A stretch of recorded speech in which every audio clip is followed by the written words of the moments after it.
Head coaching vacancies are starting to get filled. The Falcons announced last night that they have hired former Browns head coach Kevin Stefanski to replace Raheem Morris. Stefanski was just fired by Cleveland, but he's a two-time NFL Coach of the Year. Also yesterday, the Packers signed head coach Matt LaFleur to a multi-year contract extension, which a source characterized as not a prove-it deal, but a real commitment.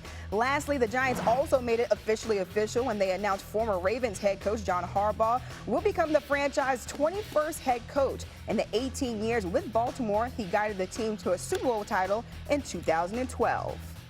And then this graphic is slowly getting filled out with the Giants and Falcons making coaching hires. There are still 7 coaching vacancies left, 3 of which come from the AFC North, with openings from the Broncos in the divisional round last night against the Bills in OT. However, terrible news for Denver just an hour post-game. Head coach Sean Payton confirmed quarterback Bo Nix fractured his right ankle and will be out for the remainder of the playoffs. Nix is scheduled to have surgery on Tuesday. Jarrett Stidham will start going forward. Coach Herm Edwards now with us on SportsCenter. And Coach, just a terrible way. You know, you win the game, but then you get that news after the game for the Denver Broncos. Your reaction to the Bo Nix news? Well, you feel bad for the player, obviously, and for this football team when you think about the position they put themselves in. Now, with that being said, Stidham was a pick by Coach Payton, so he obviously liked him as a quarterback. This is why he brought him in to make sure that if something would happen to their starting quarterback, which has happened, that he could go in. And I think with that being said, this offense won't change a lot because they rely on their defense. Their defense sets the table for the offense. And as long as Stidham understands that, he does, he's played in football games, don't lose the game. Just don't lose the game. Just manage the game and we'll be okay. You know, sometimes, and you mentioned that defense, sometimes the defense can come through in massive spots when the offense is kind of sputtering. We saw it about 8 minutes left, a little less than 8 minutes to go in overtime. This is Josh Allen, and this is the play coach that people are talking about. He's looking deep for Brandon Cooks. Jaquan McMillan gets over and wrestles it away, seemingly as they're kind of tumbling to the ground. It's ruled an interception on the field. It is not extensively reviewed. There are no challenges allowed. Here's Sean McDermott on that play. I'm saying it because I'm standing up for Buffalo, damn it. I'm standing up for us. Because what went on is not how it should go down, in my estimation. That play, these guys spent 3 hours out there playing football, pouring their guts out, to not even say, hey, let's just slow this thing down. That's why I'm bothered. He's talking about slowing it down and looking at it on site. Instead, New York says, hey, play on. There really wasn't much of a delay in this game. He called a timeout because he couldn't throw the challenge flag. What did you make of how this whole thing played out, Coach? First of all, a smart call by Coach, call a timeout. Because basically what he's asking is, you guys, you need to look at this. Because this is a big play. I mean, this is one of the plays that could change the game either way, right? Yeah. And that was not the case. And so you sit there, and when I watched this play, I wasn't quite for sure, to be quite honest. Is it an interception? Is he down by contact? Not quite sure. Now, obviously, they're saying he didn't possess the ball, that he was still struggling with the ball as he was going to the ground. And the defender makes a great play. But this is one of those things, you've got to review this. This is a playoff game. Now, with that being said, on the other side of the coin, well, Buffalo Bills, they turned the ball over 5 times.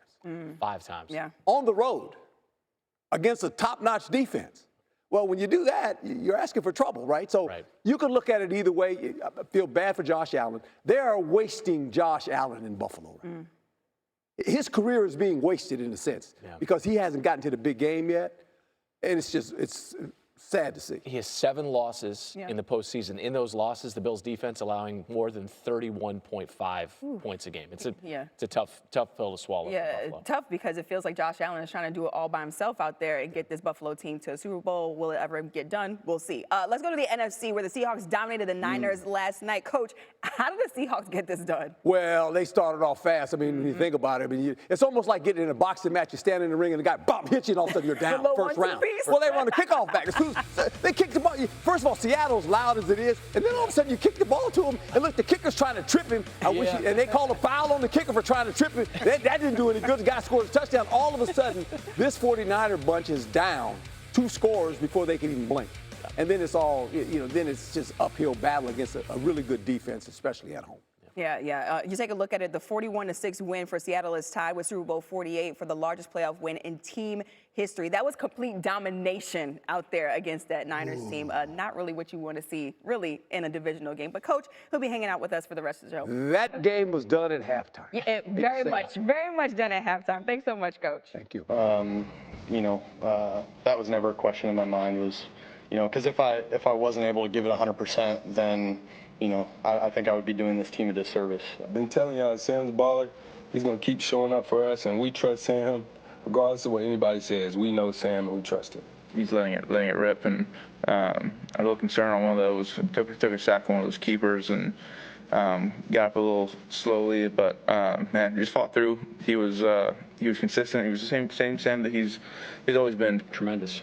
I mean, there's a couple plays early that I think to get in the swing of things, but I say manage the game as like a very high-powered compliment. Just throwing it on time, taking care of the ball, making the plays when we need to. Multiple players raved about the home field atmosphere created at Lumen Field, where they'll have one more opportunity to play, this time for an NFC Championship and a trip to the Super Bowl. But the Seahawks caution not to look too far ahead. Linebacker Ernest Jones saying, "You can't win the Super Bowl unless you're in it." In Seattle, Lindsay Theory, ESPN. Lindsay, thank you. That's just science, honestly. You can't win the Super Bowl unless you're in it. It's a somber morning for the Niner gang around the world, mustering just 6 points last night. Seattle's 35-point win tied for its largest playoff win in franchise history, and now they'll play in the NFC Championship game for the first time since 2014. They get the winner of the Bears and the Rams. Which is the focus here with Herm Edwards back with us in this comfy, cozy, temperature-controlled studio. We've got the real feel. We've got the AccuWeather forecast over here in the monitor. 19 degrees expected air temperature for the Bears and the Rams, Coach. Shores of Lake Michigan. But with the wind, it's going to feel like -5 degrees. How is that going to affect this game tonight? Well, ball security by both parties. Even though Chicago plays outside, and everyone's worried about Matthew Stafford. Understand this: Matthew Stafford, last time I checked, played for the Detroit Lions about 12 seasons. Sure. And guess who's in their division? The Chicago Bears, who plays outside, and the Green Bay Packers. The Minnesota Vikings used to play outside, and then they built this nice dome for them. Yeah. But really, Matthew Stafford won't be affected by this at all. Okay, but Stafford won't. No. So who has to worry about? Are we talking about running backs, wide receivers? When you talk about ball security? At the end of the day, it's ball security by all parties that touch the ball. Okay. Because you can't feel the ball. Your hands get cold. Because you can't feel your fingers. And I know I've been in these conditions. You have? You cannot feel the ball. And that's the problem. Kicking game all of a sudden becomes a problem. Those kickers are kicking a brick. It's so cold, right? So all these things coming, all the little details of playing a football game beside the players. Yeah.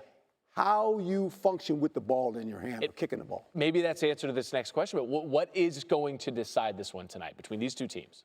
I think the team that can run the football.